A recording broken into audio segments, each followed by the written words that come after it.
right, yeah. Hi, everyone. My name is Richard Liu. I'm a children's pediatric dental resident at Children's Wisconsin. And before I start, just want to shout out to University of Pittsburgh volunteers around the world and students of dentistry for helping me, advertise the event and give me a platform to let you guys know about the road to pediatric residency. I mean, out of everything you guys could be doing on this Wednesday night, you guys chose to, hang out with me. So props to you guys for, sticking it through, and definitely shows how motivated you guys all are. So props to you guys. And then just for a little quick intro, a little about me. I am a proud grad of Fred T. Korematsu Elementary School, class of 2009. That's when I peaked. So everything from there on was downhill. And then all jokes aside, afterwards, I did my undergrad at UOP, class of 2018, and got a Bachelor of Science in Biological Sciences. And then I'm a recent grad at the University of Pacific Arthur A. Tigoni School of Dentistry, class of 2021 for my dental school. And hopefully it goes well. I'll be a pediatric grad at, in 2020. Wisconsin. It's a pediatric dental residency in Milwaukee, Wisconsin. So I guess the first thing that usually pops up in your head when you're interested in applying to pediatric residency is the question, which program should I apply to? And a fantastic resource I highly recommend is the link that I have right here. So once you do click on it, it lists out every single pediatric dental residency in the United States. And definitely, I don't blame you guys. I was super intimidated as well when I clicked on it. It's very daunting looking at the very, very long list and not knowing, which programs I should apply to. But to kind of help you guys narrow down your list, I recommend looking at several factors to consider. These are things like location, stipend/tuition, reputation, residency type, and special interests. And just to kind of elaborate more on these factors, for location, obviously things like significant others or family or just personal preferences will dictate where you choose to go to a residency. For me, I was born and raised in California. So initially coming into it, I really wanted to stay in California. However, after talking to several of my mentors and some current pediatric dental residents, they convinced me otherwise. And they told me that there's so many other great programs all across the country. And I really shouldn't limit myself just to California. And then later, as I interviewed and everything, I slowly started to realize too that maybe branching outside of my comfort zone would also be a great way for me to, not only grow as a clinician and a provider, but also as a person. And so definitely after spending around like 2.5 weeks in Wisconsin, I am very, very pleasantly surprised and I'm happy I made that decision. So just another kind of factor to consider is location. And if possible, I highly recommend just branching out and going outside of your comfort zone. In terms of stipend/tuition, the good thing about residency, it's different from dental school, where in dental school you pay to get your degree. However, for pediatric residencies, some residencies will pay you money, and this will be a stipend program. So typically for the stipend-based programs, it's a little bit more competitive, just naturally because you're being paid to learn. And then there are also some tuition-based programs, and that's almost like your typical dental school model where you pay to learn and get that certificate. And then when I mean by reputation, all of the pediatric residencies have to be validated and credited by CODA standards, and that's what dictates them as a pediatric residency. However, different residencies will have sort of like different personalities and strengths and emphasis. So depending on maybe what your goals are as a pediatric dentist or your personal interests, that can also dictate which programs you apply to. So for example, if maybe you want to get like a master's of science, you're interested in getting a master's in public health, or maybe you want to focus on like a special needs population group, or being actively involved in the OR, doing sedations, that will also pretty much dictate where you apply. And then what I mean by the bullet point residency type, so there are pretty much 3 different types of pediatric residencies. So there is, it's called a university-based, hospital-based, and a hybrid. And then for hospital-based program, that's essentially where you get most of your experience from working at a hospital. So typically, I'm just generalizing here, for a hospital-based program, you get tons of clinical experience. So by the end of your residency, you're very, very confident with your clinical skills. And then for university-based program, it's a generally more emphasis on maybe like research and more didactic. So maybe if that's your interest, you can go more towards that direction. And then for a hybrid-based program, it's kind of a mixture of the two. So again, depending on your personal interest, that can help narrow down the list from the very big list on the APD website. And then usually the second question that arises is, how many programs should I apply to? Given that there's so many programs there, you might be pressured to apply to all of them, but I highly do not recommend that decision. So a good number, I'll say, is around like 10 to 20 programs. And that, of course, with the current pandemic, it depends on virtual versus in person. And when I say that, I mean that if it's a benefit of all the virtual interviews when I applied during my cycle, was the fact that you weren't limited to travel and financial costs sometimes. So for some, like for myself and some of my friends who also interviewed, sometimes we interviewed at 2 places in one day. And if it were in person, that physically would not be possible. Maybe like interviewing in a place in California, and maybe a couple hours later interviewing in a place in like Florida. And then so I guess that was kind of the benefit of it being virtual. So that allowed you to get the opportunity to apply to more programs and interview at more programs. Because in the past, when it was all in person, a lot of times you're limited by just travel and pretty much, yeah, travel. And what I mean that is sometimes your interviews will conflict. So maybe if you have to choose between like an interview in California on a certain date, but on the very same day, maybe interview in Texas or something. So that limited your choice to choose to which programs to apply to.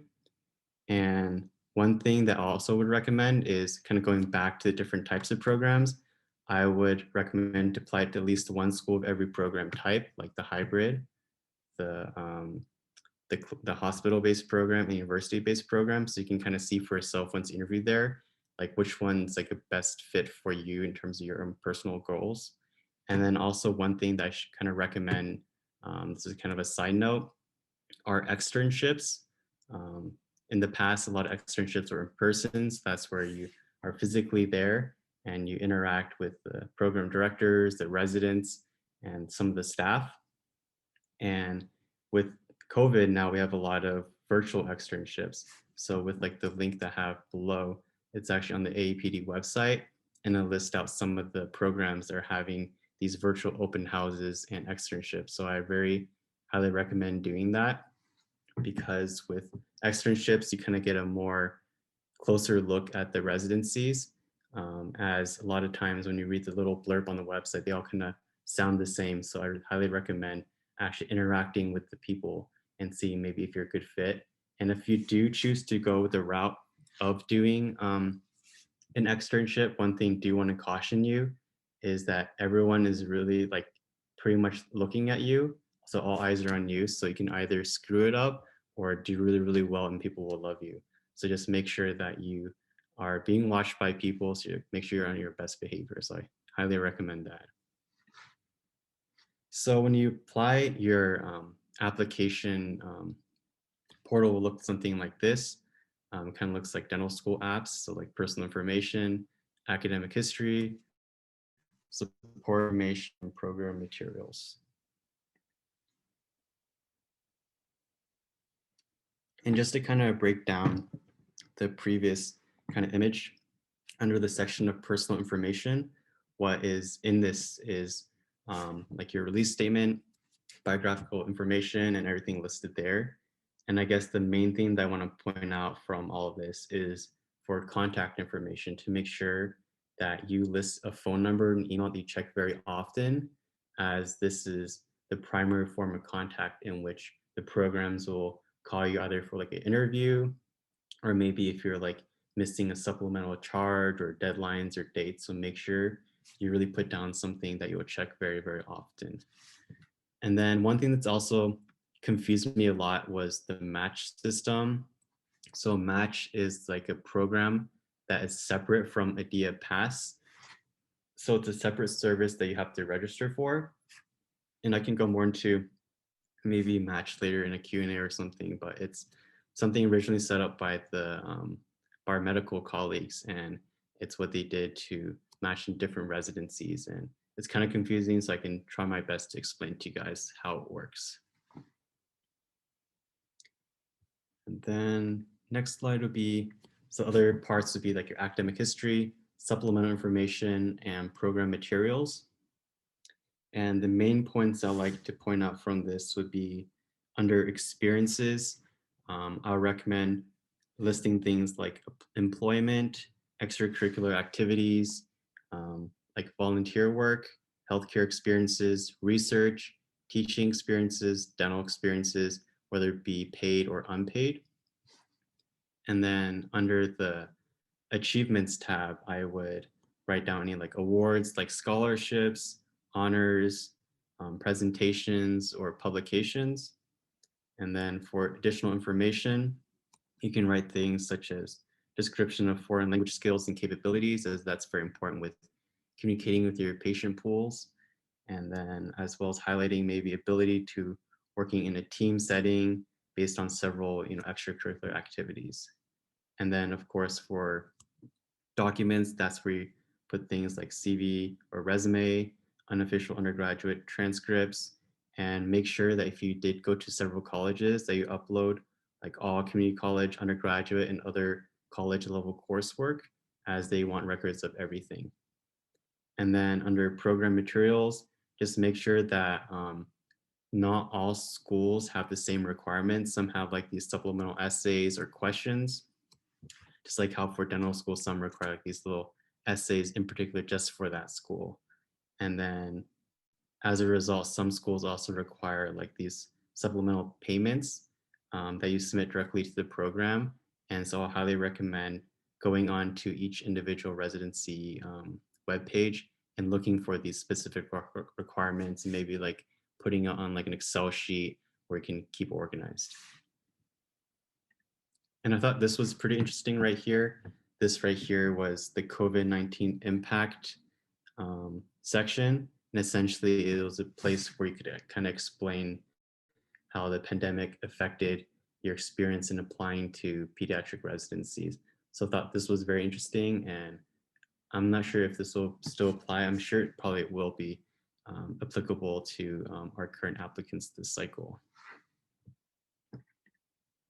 And then finally with this page, if you click on check status, that will allow you to see the status of whether or not your official transcripts got received, your MBDE scores, as well as your letters of rec or evaluation. So make sure once you do submit, or when you're about to submit, that you have a hawk eye on all these stuff to make sure they're all completed. And then moving on to pretty much cost of applying. Again, for the match service, which is separate from Idea Pass, it's $95. First application is $190, so the first residency you apply to, and each subsequent additional application would be $85. And then generally for supplemental application fees, I would say a third to a half of the programs have this, and it ranges from anywhere between like $50 to $100. And then also your DAT and your national board scores. It's around $40 per score report. And one cool little tip that my co-residents want to give you guys is the fact that you shouldn't really apply to match until you start getting your interviews, because there were some instances where people applied to the match service and paid their $95, but then they never got any interviews. And then that was kind of wasted, just because then don't get any interviews, you can't rank the schools that you want to get into. And then for deadlines, each program will have varying deadlines. I would say the earliest ones are probably like NYU Langone programs, and that's on around August 15th. Don't quote me on this for this cycle, but generally it's the Langone programs that have an earlier date. And something about these residency applications for pedo, it's on paper, it doesn't say rolling, but it pretty much is kind of like rolling. So definitely make sure that you're very early and submit it as soon as possible. Like as soon as you have all the requirements and you're satisfied with your role, I recommend just submitting it ASAP because it's definitely very beneficial in making sure you get invited for interviews. And just to kind of like help you guys keep organized, I kind of listed this little checklist for you guys so you can kind of check it off as you're completing your applications. And one little tip that I like to give you guys is when you do ask for a letter of rec, these people are doing you a huge favor and they could easily be doing something else. So I would recommend, of course, writing like a thank you note and everything, as well as attaching and then maybe like a manila envelope to keep it organized, like your personal statement, updated CV, and a transcript. And that way it will help them, write your letter of rec, because sometimes if you're working with your clinical faculty, they will know how you work and function in clinic, but maybe they're not very familiar with maybe like your background story, like why you're interested in pedo, or maybe also like your academic achievement. So once they get a sense of that, they can see a fuller view as a person. And as a result, that would just help strengthen your letter of rec. And also one thing I recommend just to make sure that you know to expect an email from Medea Pass. That way they can actually log in and submit your letter of rec. And then this right here is my personal timeline.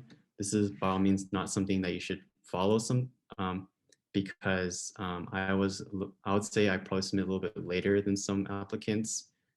So on May 14th, 2020, Idea Pass open. July 26th is when I submitted my applications, and October 21st is when I got my first interview. And then December 19th, 2020 was my last interview. And then probably the most nerve-wracking day of my life was January 19th, 2021. And that was when our phase 2 match results came in. And that's where you found out where you'll be going or if you matched at all.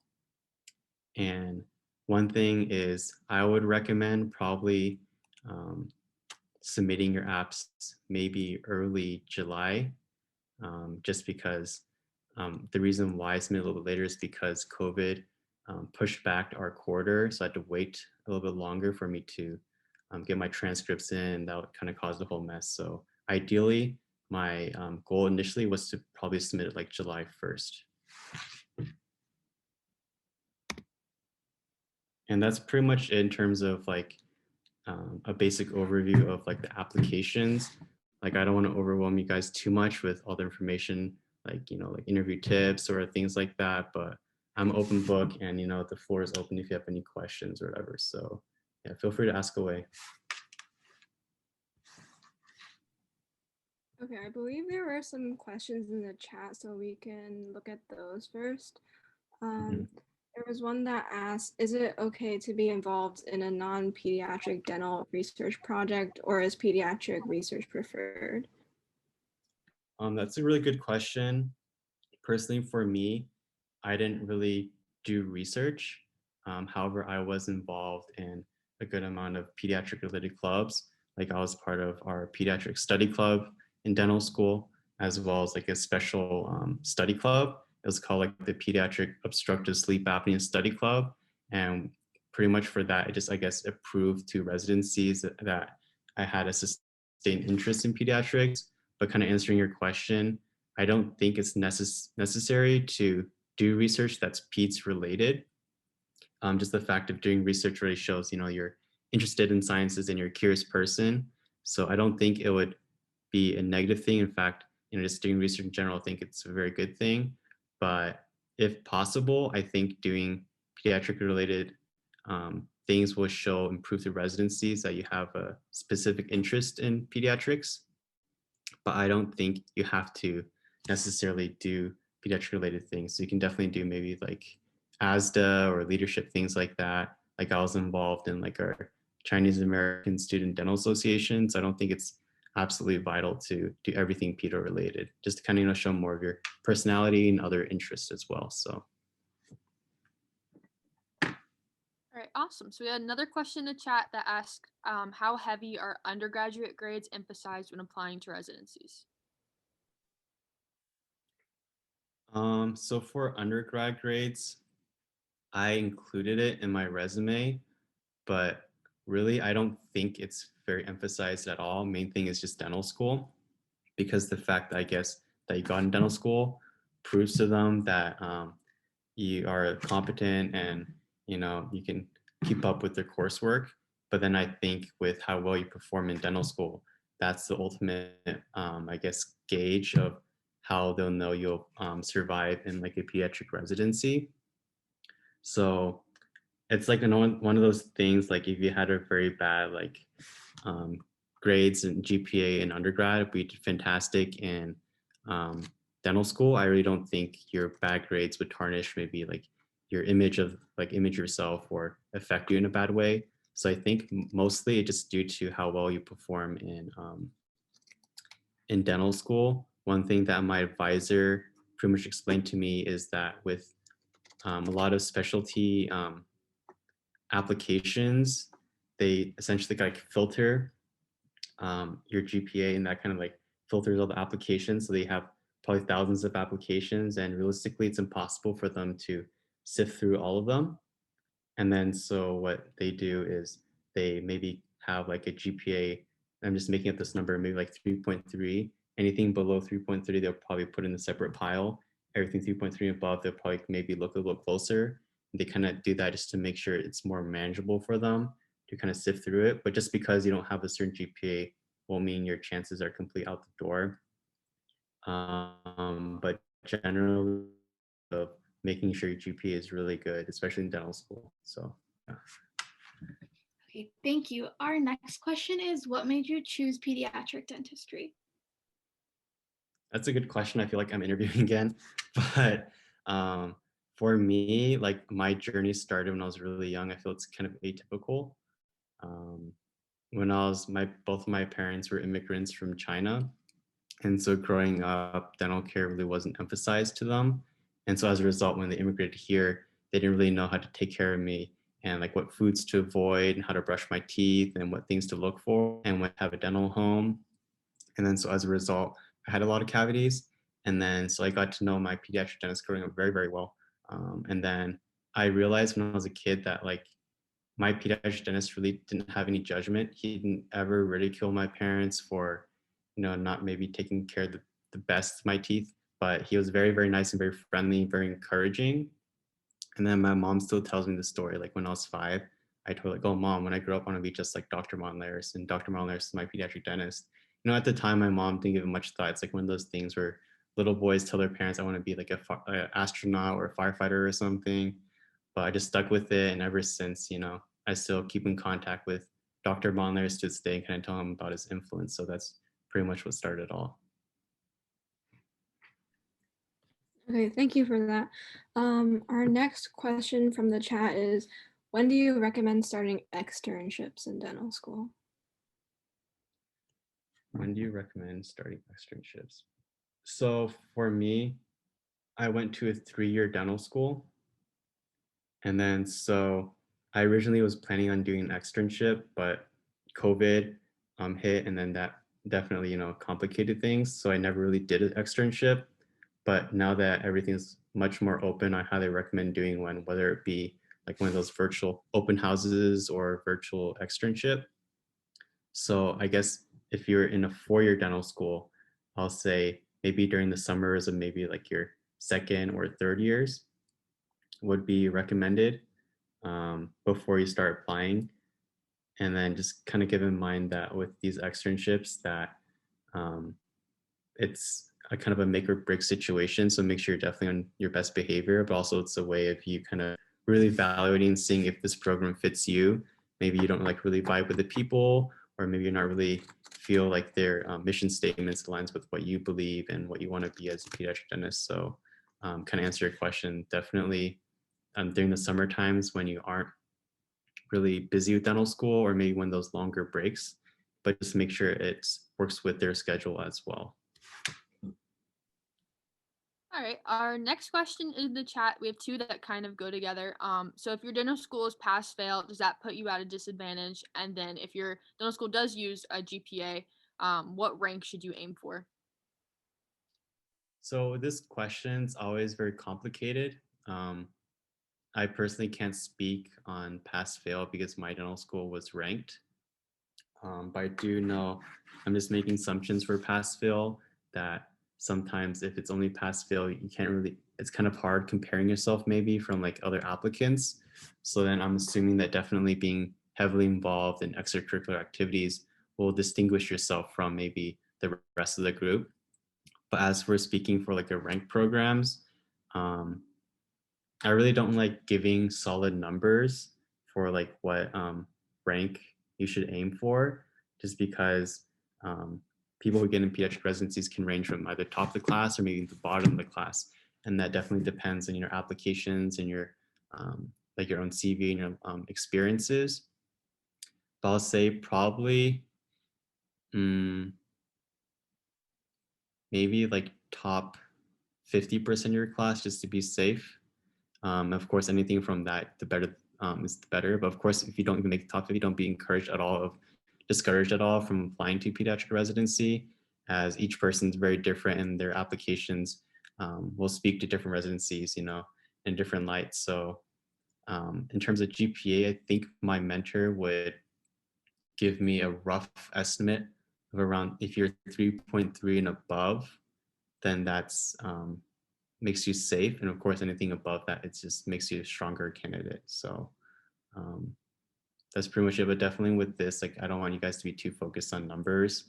And at this point, when you're applying, just make sure you really focus on things that you can work on. So maybe like your personal statement or your letters of rec and things like that.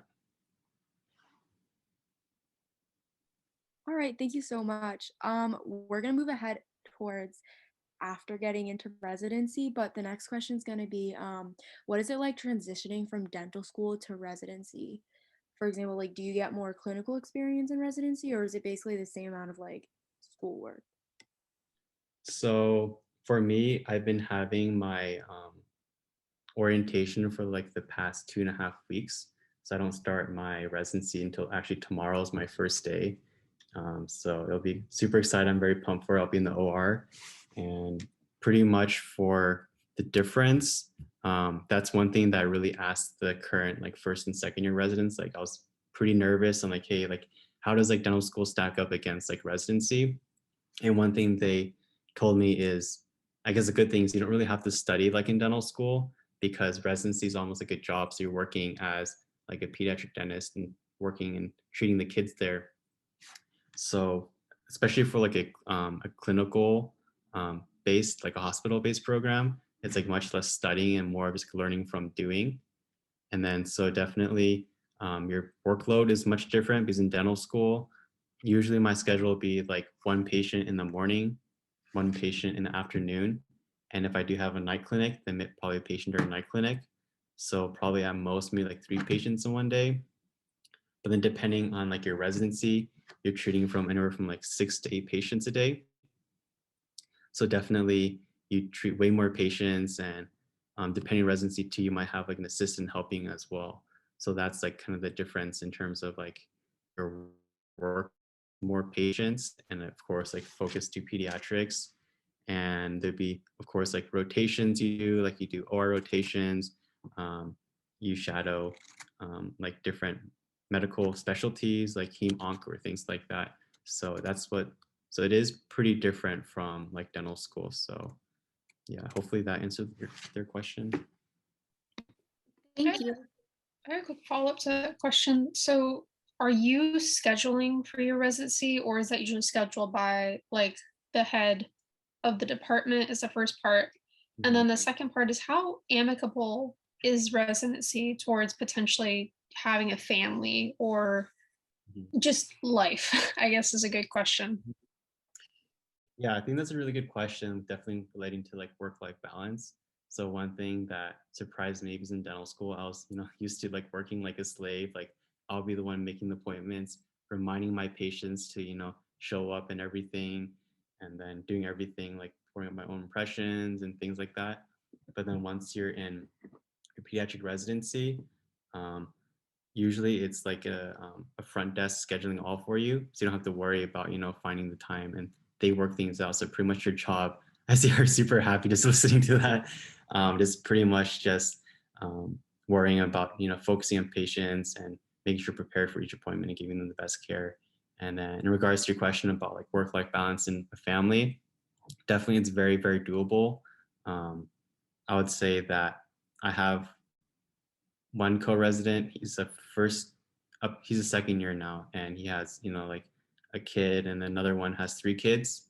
So definitely they're able to balance all of that. So I don't think having kids is necessarily like a barrier. I mean, definitely you'll be having much sleep than maybe your fellow co-residents. Maybe you won't be hanging out with them. Maybe having fun on Friday night. Maybe you're more focused on helping your little one go to bed and take care of that. But I don't think it's a barrier and shouldn't discourage you from applying to pediatric residency. It's definitely very doable. And the way I view it, it's like I was asking them too, because I was still scared about dental school where you have to study after you go home. They pretty much said your day is once you're done working, you're done. So when your life back, back at home, just your own time. You don't have to worry about your work life. So it's definitely very, very doable. Awesome. Thank you. All right, our next question from the chat is, do all PEDS programs require the ADAT? I think that's what it's called. And will it back up a poor GPA? So personally, for me, that's one thing that I asked my mentor as well. And one thing that he explained is that I did not take an ADAT, so it's not necessary to apply to pediatric residency. However, for I think it's different now. I think it's the integrated boards, but for boards, it's pass-fail. So with that, residencies aren't really able to tell how well you did.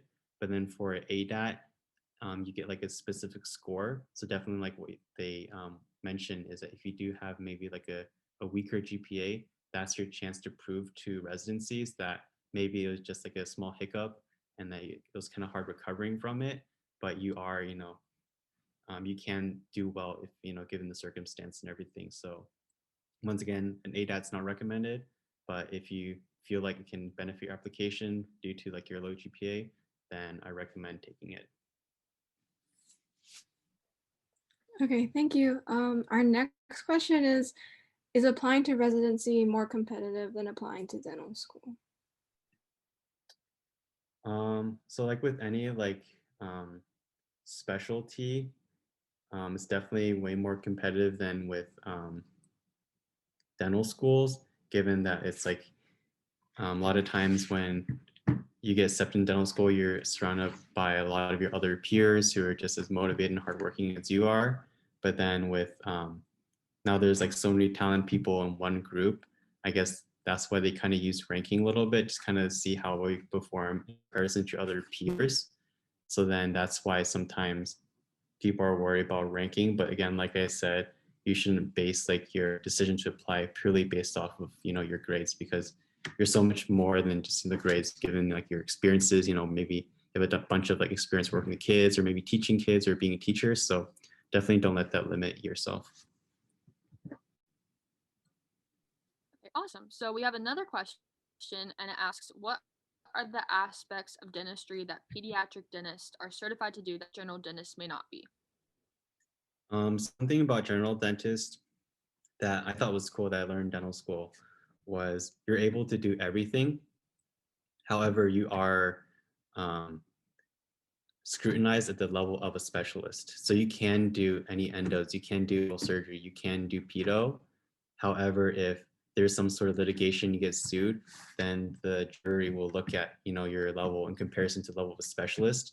So that's part of the reason why sometimes a lot of general dentists refer out cases, But again, you also have like these cases of these like phenomenal general dentists that can do everything. They're literally perfect at all aspects, and it's like the super GP. But one thing I guess that a lot of general dentists don't like doing is maybe dealing with more complex kids, like in terms of medical history, just because kids are so very different in terms of how they metabolize drugs and how their bodies work in terms of growth and development, that it is very different from maybe what you're taught in terms of treating adult patients. So that's why a lot of times pediatric dentists will work with maybe more medically complex children, or maybe they're hard to manage like behavior wise. So generally, general dentists can just do everything they can, but they are, you know, of course, look down at like the making sure they practice the level of specialists. So. All right, thank you so much. We're just gonna ask you one more question because we know you're starting residency tomorrow, so we don't want to keep you too long. So what kind of practice are you looking to work in after residency? And are you thinking of being an associate or starting your own practice? That's one thing that I've actually still been kind of like deliberating upon. Like I definitely want to have my own practice, but I don't know if it's going to just be me solo, or maybe I'll have like a partner, or maybe partner with like an orthodontist. But I also definitely want to teach at a dental school. So maybe in like the pedo departments, that's also part of my goal. But that's a really good question. I'm still kind of like thinking about, you know, what my goals are. But I definitely feel like with having my own private practice, it will help me, you know, I guess treat the patients the way I want based on my treatment philosophy. Because I know a lot of dentists are very particular with, you know, how they want things. So I feel like that'll give me the freedom to, you know, make sure I treat kids the way I think they should be treated with the best care possible. So, yeah. All right, thank you so much. We really appreciate you taking your time out of your day to talk to us. If anyone has any questions for like our board, we'll stick around. But if everyone just wants to say thank you to Dr. Liu, that's all we have today. All right, thank you so much. Hopefully that was helpful. Very helpful. Thank you so much.